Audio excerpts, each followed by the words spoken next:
प्यारे विद्यार्थियों, पंजाबी दी online class which तुहाडा स्वागत है। अज असीं 8वीं जमात दा पाठ 24 भूआ पढ़ांगे।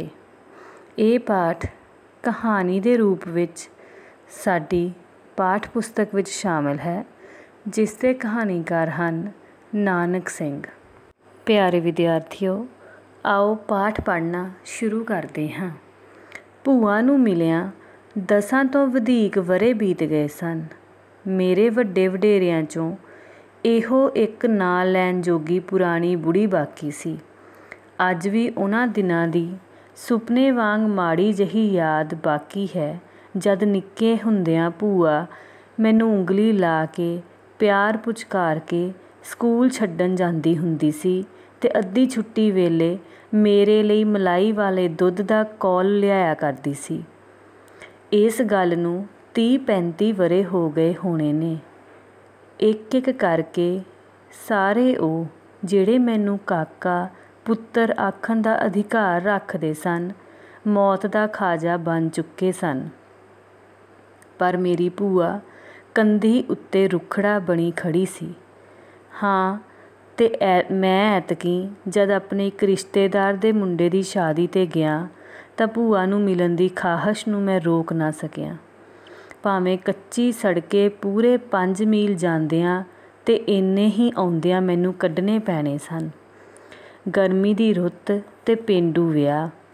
ਸ਼ਹਿਰ ਵਿੱਚ ਰਹਿਣ ਵਾਲੇ ਬੰਦੇ ਨੂੰ ਜੇ 2-4 ਡੰਗ ਅਜਿਹੇ ਵਿਆਹਾਂ ਦੀ ਰੋਟੀ ਖਾਣੀ ਪੈ ਜਾਵੇ ਤਾਂ 4 ਚੌਕੇ 16 ਡੰਗ ਹਾਜ਼ਮੇ ਦੇ ਚੂਰਨ ਤੇ ਫੱਕੀਆਂ ਵਰਤੇ ਬਿਨਾਂ ਖਲਾਸੀ ਨਹੀਂ ਹੁੰਦੀ। 4 ਡੰਗਾਂ ਵਿੱਚ ਹੀ ਕੱਚ ਘਰੜ ਪੂਰੀਆਂ ਤੇ ਹੋਰ ਇਹੋ ਜਿਹੇ ਨਿੱਕ ਸੁੱਕ ਤੋਂ ਦਿਲ ਭਰ ਗਿਆ। ਜਾਪਣ ਲੱਗਾ ਜਿਵੇਂ ਤਵੇ ਦੇ ਫੁਲਕੇ ਖਾਦਿਆਂ ਯੁੱਗ ਹੀ ਬੀਤ ਗਿਆ ਹੈ। ਬਥੇਰੀ ਕੋਸ਼ਿਸ਼ ਕੀਤੀ ਕਿ ਹੋਰ ਨਹੀਂ ਤਾਂ ਇੱਕ ਅੱਧ ਡੰਗ ਹੀ ਪੂਰੀਆਂ ਤੋਂ ਛੁਟਕਾਰਾ ਮਿਲੇ, ਕਿਤੋਂ 2 ਫੁਲਕੇ ਤੇ ਦਾਲ ਮਿਲ ਸਕਣ। ਪਰ ਅਜਿਹਾ ਹੋਣਾ ਤਾਂ ਧੇਤਿਆਂ ਦੀ ਨੱਕ ਵੱਡੀ ਹੋਣ ਦੇ ਬਰਾਬਰ ਸੀ। ਸ਼ੁਕਰ ਕਰਕੇ 2 ਰਾਤਾਂ ਕੱਟੀਆਂ ਤੇ ਤੀਜੇ ਦਿਨ ਮੈਂ ਜਾਂਜੀਆਂ ਪਾਸੋਂ ਮਸੇ ਖਹਿੜਾ ਛੁਡਾ ਕੇ ਭੂਆ ਦੇ ਪਿੰਡ ਤੁਰ ਪਿਆ।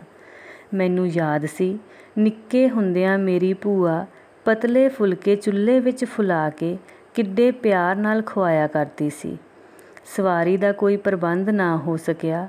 ਦੁਪਹਿਰਾਂ ਦਾ ਤੁਰਿਆ ਮੈਂ ਸਾਰੇ ਰਾਹ ਘੱਟਾ ਫੱਕਦਾ ਕਿਤੇ ਪੈਲੀਆਂ ਵਿੱਚੋਂ ਤੇ ਕਿਤੇ ਸੜਕੇ ਸੋਤੇ ਪਏ ਭੂਆ ਦੇ ਪਿੰਡ ਪੁੱਜਾ। ਜਾਨ ਵਿੱਚ ਜਾਨ ਆਈ। ਜਾਂਦਿਆਂ ਹੀ ਬੜੀ ਗਰਮਜੋਸ਼ੀ ਨਾਲ ਮੈਂ ਭੂਆ ਨੂੰ ਪੈਰੀ ਪੈਣਾ ਕੀਤਾ। ਉਸਨੇ ਜਿਉ ਆਇਆ ਸਦਕੇ ਆਇਆ ਆਖਦਿਆਂ ਹੋਇਆਂ ਮੇਰੀ ਪਿੱਠ ਪਲੋਸੀ, ਪਰ ਇਸ ਵਿੱਚੋਂ ਮੈਨੂੰ ਭੂਆ ਦੇ ਪਿਆਰ ਦਾ ਨਿੱਘ ਨਾ ਲੱਭਿਆ। ਅਸਲ ਗੱਲ ਇਹ ਸੀ ਕਿ ਭੂਆ ਨੇ ਮੈਨੂੰ ਪਛਾਤਾ ਹੀ ਨਹੀਂ ਸੀ। ਉਸਨੂੰ ਅੰਧਰਾਤੇ ਦੀ ਕਸਰ ਸੀ। ਜਦ ਉਸਦੇ ਕਾਕਾ ਕਿੱਥੋਂ ਏ ਤੂੰ ਉੱਤਰ ਵਿੱਚ ਮੈਂ ਆਪਣਾ ਨਾਂ ਦੱਸਿਆ ਤਾਂ ਸਾਰੀ ਦੀ ਸਾਰੀ ਭੂਆ ਮੇਰੇ ਦੁਆਲੇ ਲਿਪਟ ਗਈ। ਉਸਨੇ ਮੇਰਾ ਮੱਥਾ ਚੁੰਮਿਆ ਤੇ ਉੱਚੀ ਦੇ ਕੇ ਪੁਕਾਰ ਉੱਠੀ, ਨੀ ਚੰਨਣ ਕੌਰੇ ਕੁੜੇ ਆਈ ਨੀ ਭੱਜ ਕੇ, ਨੀ ਮੇਰਾ ਸਿੰਘ ਆਇਆ ਈ ਸੁੱਖ ਨਾਲ। ਵੇ ਮੁੰਡਿਓ ਕੁੜੀਓ, ਤੁਹਾਡਾ ਤਾਇਆ ਆਇਆ ਜੇ। ਉਸਦੀ ਨੂੰਹ ਭੱਜੀ ਆਈ। ਭੂਆ ਦੇ ਪੋਤਰਿਆਂ ਪੋਤੀਆਂ ਨੇ ਆਉਂਦਿਆਂ ਹੀ ਮੇਰੇ ਦੁਆਲੇ ਘੇਰਾ ਘੱਤ ਲਿਆ। ਬਾਲਾਂ ਵਿੱਚੋਂ ਭਾਵੇਂ ਕਿਸੇ ਨੇ ਵੀ ਇਸ ਤੋਂ ਪਹਿਲਾਂ ਮੇਰੀ ਸ਼ਕਲ ਨਹੀਂ ਸੀ ਵੇਖੀ, ਪਰ ਦਾਦੀ ਦੀ ਗਵਾਹੀ ਤੁਹਾਡਾ ਤਾਇਆ ਹੀ ਉਹਨਾਂ ਲਈ ਕਾਫੀ ਸੀ। ਭੂਆ ਦੀ ਨੂੰਹ ਮੈਥੋਂ ਛੋਟੇ ਥਾਂ ਸੀ। ਘੁੰਡ ਚੁੱਕਣ ਤੇ ਬੋਲਣ ਚਾਲਣ ਦੀ ਦਲੇਰੀ ਉਹ ਨਾ ਕਰ ਸਕੀ। ਮੈਂ ਪੀੜ੍ਹੀ 'ਤੇ ਬੈਠਾ ਸਾਂ। ਭੂਆ ਪੁੰਜੇ ਬੈਠੀ 2 ਹੱਥਾਂ ਨਾਲ ਮੇਰੀ ਪਿੱਠ, ਮੇਰਾ ਸਿਰ, ਮੇਰਾ ਮੂੰਹ ਪਿਆਰਦੀ ਹੋਈ ਮੇਰੇ ਘਰ-ਬਾਰ ਦੀ, ਮੇਰੇ ਬਾਲਾਂ ਦੀ, ਮੇਰੀ ਘਰਵਾਲੀ ਦੀ ਸੁੱਖ ਸਾਂਦ ਪੁੱਛ ਰਹੀ ਸੀ ਤੇ ਮੇਰੇ ਵੱਲੋਂ ਸਿਰਫ ਇੱਕ ਉੱਤਰ ਘੜੀ ਮੁੜੀ ਦੁਹਰਾਇਆ ਜਾ ਰਿਹਾ ਸੀ, ਹਾਂਜੀ, ਆਹੋ ਜੀ। ਮੈਂ ਉਸ ਵੇਲੇ ਸੱਚਮੁੱਚ ਆਪਣੇ ਆਪ ਨੂੰ ਦਾੜੀ ਵਾਲਾ ਕਾਕਾ ਅਨੁਭਵ ਕਰ ਰਿਹਾ ਸੀ। ਤੇ ਕੁੜੇ ਉੱਠ ਕੇ ਰੋਟੀ ਟੁੱਕ ਦਾ ਆਹਰ ਕਰ, ਮੁੰਡਾ ਵੱਡੇ ਵੇਲੇ ਦਾ ਭੁੱਖਾ ਭਾਣਾ ਹੋਵੇਗਾ, ਕਹਿ ਕੇ ਭੂਆ ਨੇ ਨੂੰਹ ਨੂੰ ਰਸੋਈ ਵੱਲ ਨਸਾਇਆ। ਮੈਂ ਬਥੇਰੀ ਨਾਂਹ ਨੁੱਕਰ ਕੀਤੀ, ਪਰ ਉੱਥੇ ਸੁਣਾਈ ਕਾਹਨੂੰ ਹੋਣੀ ਸੀ। ਭੁੱਖ ਮੈਨੂੰ ਉੱਕਾ ਨਹੀਂ ਸੀ, ਦੁਪਹਿਰ ਨੂੰ ਜੰਝ ਦੀ ਵਿਦਾਇਗੀ ਵੇਲੇ ਰੋਟੀ ਅਤੇ ਉਸ ਤੋਂ ਬਾਅਦ ਕੁਝ ਮਠਿਆਈ ਖਾਣੀ ਪਈ ਸੀ। ਉਸ ਨਾਲ ਤਬੀਅਤ ਦਿੱਕ ਹੋ ਗਈ ਸੀ। ਮੈਂ ਦਿਲ ਨਾਲ ਫੈਸਲਾ ਕੀਤਾ ਕਿ ਰਾਤੀਂ ਕੁਝ ਨਹੀਂ ਖਾਵਾਂਗਾ। ਉਹ ਮੇਰਿਆ ਰੱਬਾ, ਮੇਰੇ ਅੰਦਰੋਂ ਡਰ ਭਰੀ ਆਵਾਜ਼ ਨਿਕਲੀ ਜਦੋਂ ਕੁਝ ਚਿਰ ਬਾਅਦ ਮੈਂ ਆਪਣੇ ਅੱਗੇ ਇੱਕ ਨੱਕੋ ਨੱਕ ਪਰੋਸਿਆ ਥਾਲ ਵੇਖਿਆ। ਚੱਕੀ ਦੇ ਪੁੜ ਜਿੱਡੇ 2 ਪਰੌਂਠੇ, ਜਿਨ੍ਹਾਂ ਵਿੱਚੋਂ ਘਿਓ ਵਗ ਵਗ ਕੇ ਉਸ ਹਿੱਸੇ ਵਿੱਚ ਰਲ ਰਿਹਾ ਸੀ ਜਿੱਥੇ ਮੋਟੀਆਂ-ਮੋਟੀਆਂ ਸੇਵੀਆਂ ਦਾ ਇੱਕ ਤਕੜਾ ਅੰਬਾਰ ਉਸਾਰਿਆ ਸੀ ਅਤੇ ਜਿਸ ਉੱਤੇ ਬੁੱਕ ਸਾਰੀ ਸ਼ੱਕਰ ਦੀ ਤਹਿ ਵਿਛੀ ਹੋਈ ਸੀ। ਮੈਂ ਸਹਿਮੀ ਨਜ਼ਰ ਨਾਲ ਕਦੇ ਥਾਲ ਵੱਲ ਵੇਖਾਂ ਅਤੇ ਕਦੇ ਆਪਣੇ ਢਿੱਡ ਵੱਲ। ਮੂਸਾ ਮੌਤੋਂ ਭੱਜਿਆ ਮੌਤ ਅੱਗੇ ਖੜ੍ਹੀ ਵਾਲੀ ਗੱਲ ਬਣੀ। ਭਰਜਾਈ ਨੂੰ ਤਾਂ ਮੈਂ ਸੰਗ ਦੇ ਮਾਰੇ ਕੁਝ ਨਹੀਂ ਸਾਂ ਆਖ ਸਕਦਾ ਅਤੇ ਭੂਆ ਨੂੰ ਇਸ ਬਾਬਤ ਕੁਝ ਕਹਿਣਾ ਨਾ ਕਹਿਣਾ ਇੱਕੋ ਜਿਹਾ ਸੀ। ਭੂਆ ਅੱਗੇ ਮੈਂ ਬਥੇਰੇ ਵਾਸਤੇ ਪਾਵਾਂ, ਭੂਆ ਜੀ ਮੈਨੂੰ ਇੱਕ ਗਰਾਹੀ ਦੀ ਵੀ ਭੁੱਖ ਨਹੀਂ। ਮੈਂ ਅੱਗੇ ਹੀ ਜੰਝ ਦੀ ਰੋਟੀ ਖਾਣ ਕਰਕੇ ਔਖਾ ਹਾਂ। ਪਰ ਬਿਨਾਂ ਮੇਰੀ ਗੱਲ ਵੱਲ ਧਿਆਨ ਦਿੱਤਿਆਂ ਭੂਆ ਆਪਣੀਆਂ ਹੀ ਵਾਹੀ ਜਾਵੇ, ਭਲਾ ਕਾਕਾ ਇਹ ਹੈ ਕੀ ਏ? ਹੌਲੇ ਹੌਲੇ ਤੇ ਫੁਲਕੇ ਨੇ, ਖਾ ਲੈ ਮਾਂ ਸਦਕੇ। ਤੇ ਭੂਆ ਜੀ ਇਹ ਇੰਨੀਆਂ ਸੇਵੀਆਂ ਕੌਣ ਖਾਵੇਗਾ? ਮੈਂ ਇੱਕ ਵਾਰੀ ਫੇਰ ਕਿਹਾ।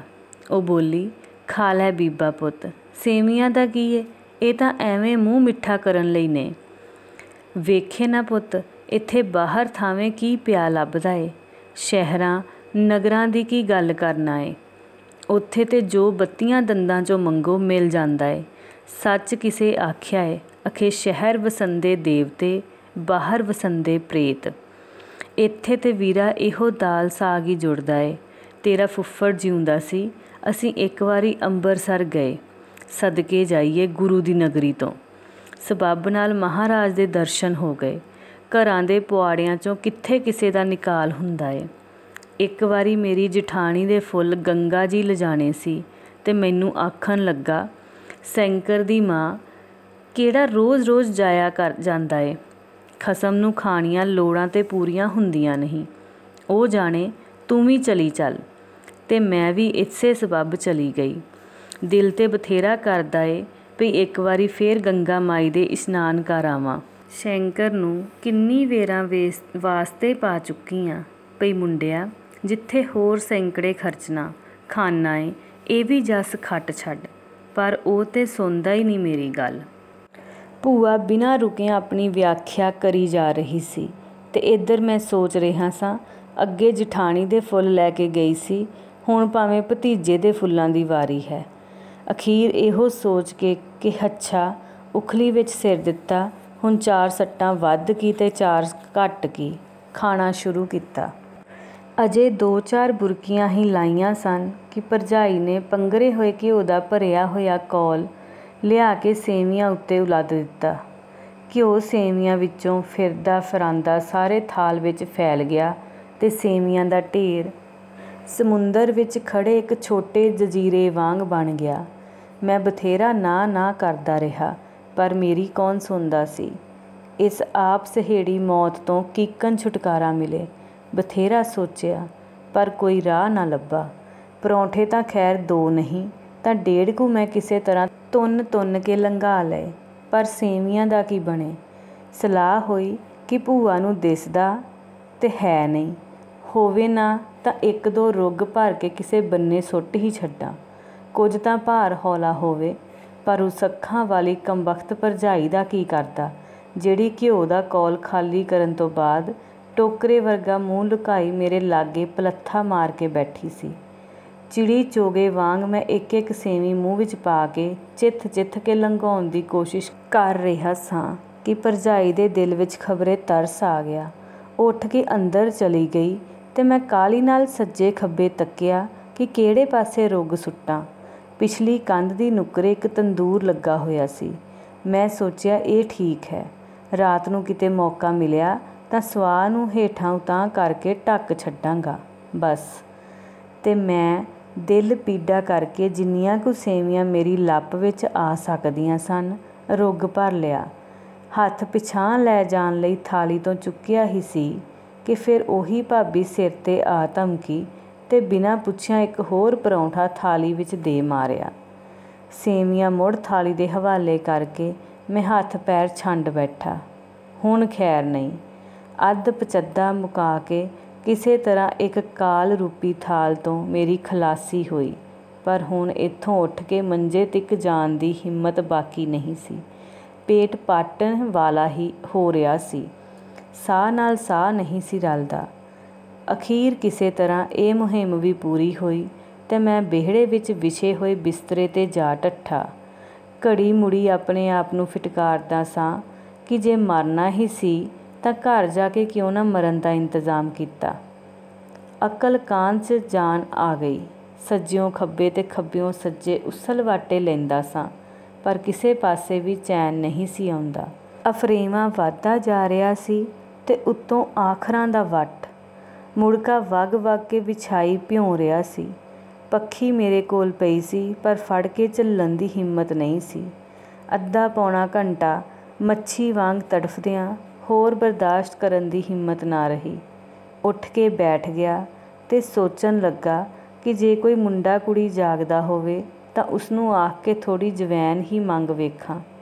ਤਦੇ ਹੀ ਲੰਮਾ ਘੁੰਡ ਕੱਢੀ ਭਰਜਾਈ ਆ ਗਈ। ਮੇਰੀ ਮੌਤ ਵਿੱਚ ਜਿਹੜੀ ਰਤੀ ਮਾਸਾ ਕਸਰ ਬਾਕੀ ਸੀ, ਸ਼ਾਇਦ ਉਹ ਉਸਨੂੰ ਪੂਰਾ ਕਰਨ ਲਈ ਆ ਰਹੀ ਸੀ।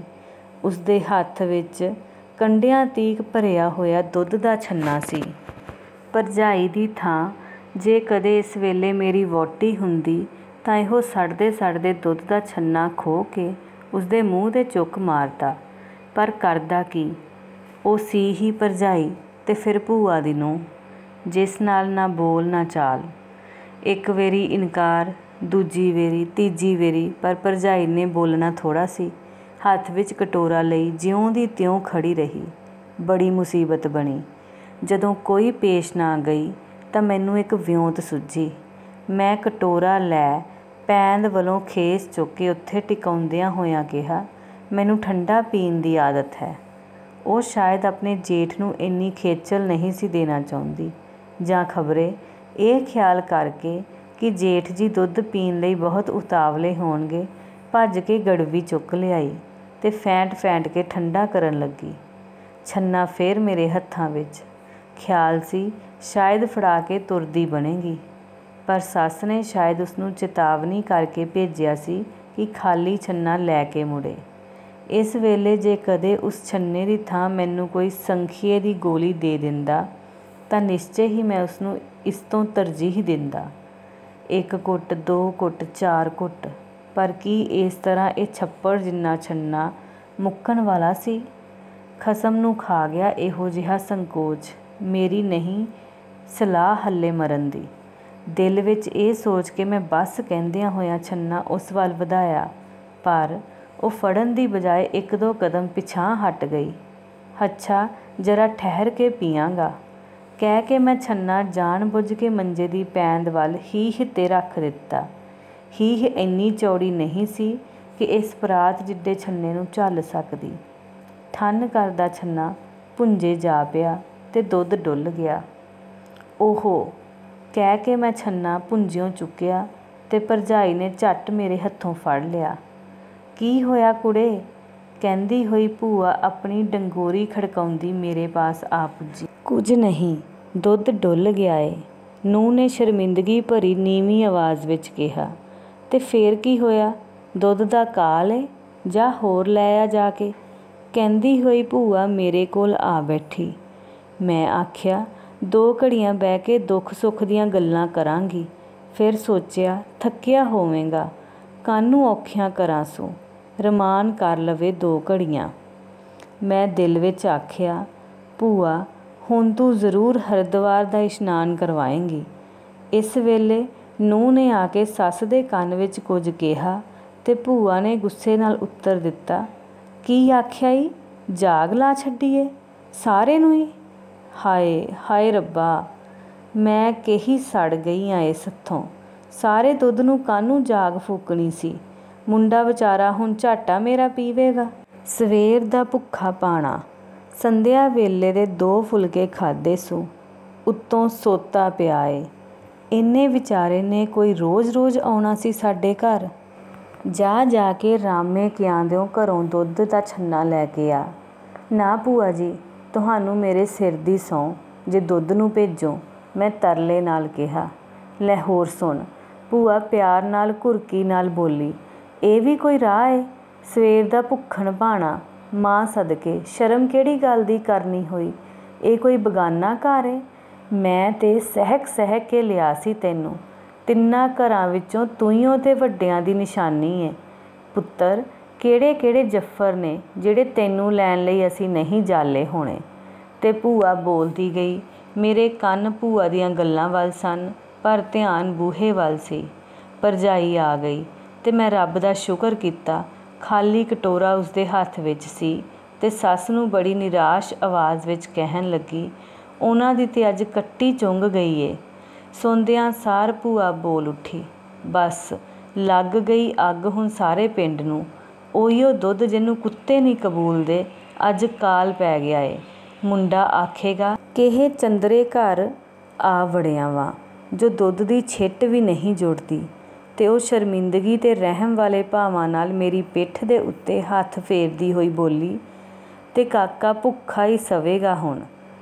ਹਾਏ ਮਾਂ ਸਦਕੇ, ਕਿਹਾ ਰਮਾਨ ਪਿਆ ਲੱਗਦਾ ਏ ਮੈਨੂੰ। ਪਰ ਮੈਂ ਭੁੰਜੇ ਡੁੱਲੇ ਹੋਏ ਦੁੱਧ ਵੱਲ ਤੱਕਦਾ ਹੋਇਆ ਦਿਲ ਵਿੱਚ ਕਹਿ ਰਿਹਾ ਸਾਂ, ਭਲਾ ਹੋਇਆ ਮੇਰਾ ਚਰਖਾ ਟੁੱਟਾ, ਜਿੰਦ ਅਜਾਬੋਂ ਛੁੱਟੀ। ਸੋ ਵਿਦਿਆਰਥੀਓ, ਇਹ ਸੀ ਸਾਡਾ ਪਾਠ ਭੂਆ, ਜਿਸ ਵਿੱਚ ਇੱਕ ਭੂਆ ਦਾ ਆਪਣੇ ਭਤੀਜੇ ਪ੍ਰਤੀ ਪਿਆਰ ਉਜਾਗਰ ਕੀਤਾ ਗਿਆ ਹੈ। ਛੋਟੇ ਹੁੰਦਿਆਂ ਭੂਆ ਭਤੀਜੇ ਨੂੰ ਪਾਲਦੀ ਹੈ ਤੇ ਬੁੱਢੀ ਹੋਣ ਤੱਕ ਉਸ ਨੂੰ ਉਵੇਂ ਹੀ ਪਿਆਰ ਪੁਚਕਾਰ ਕਰਦੀ ਹੈ। ਭਾਵੇਂ ਕਿ ਇਸ ਕਹਾਣੀ ਵਿੱਚ ਲੇਖਕ ਦਾ ਮਨ ਭਰਿਆ ਹੋਇਆ ਸੀ, ਖਾਣ ਪੀਣ ਨੂੰ ਚਿੱਤ ਨਹੀਂ ਕਰਦਾ ਸੀ, ਪਰ ਉਸਦੀ ਭੂਆ ਉਸਨੂੰ ਹਰ ਤਰ੍ਹਾਂ ਦਾ ਵਧੀਆ ਖਾਣਾ ਖਵਾਉਣ ਦੇ ਹੱਕ ਵਿੱਚ ਸੀ। ਸੋ ਇਸ ਦੇ ਨਾਲ ਹੀ ਸਾਡਾ ਪਾਠ ਖਤਮ ਹੁੰਦਾ ਹੈ। ਧੰਨਵਾਦ।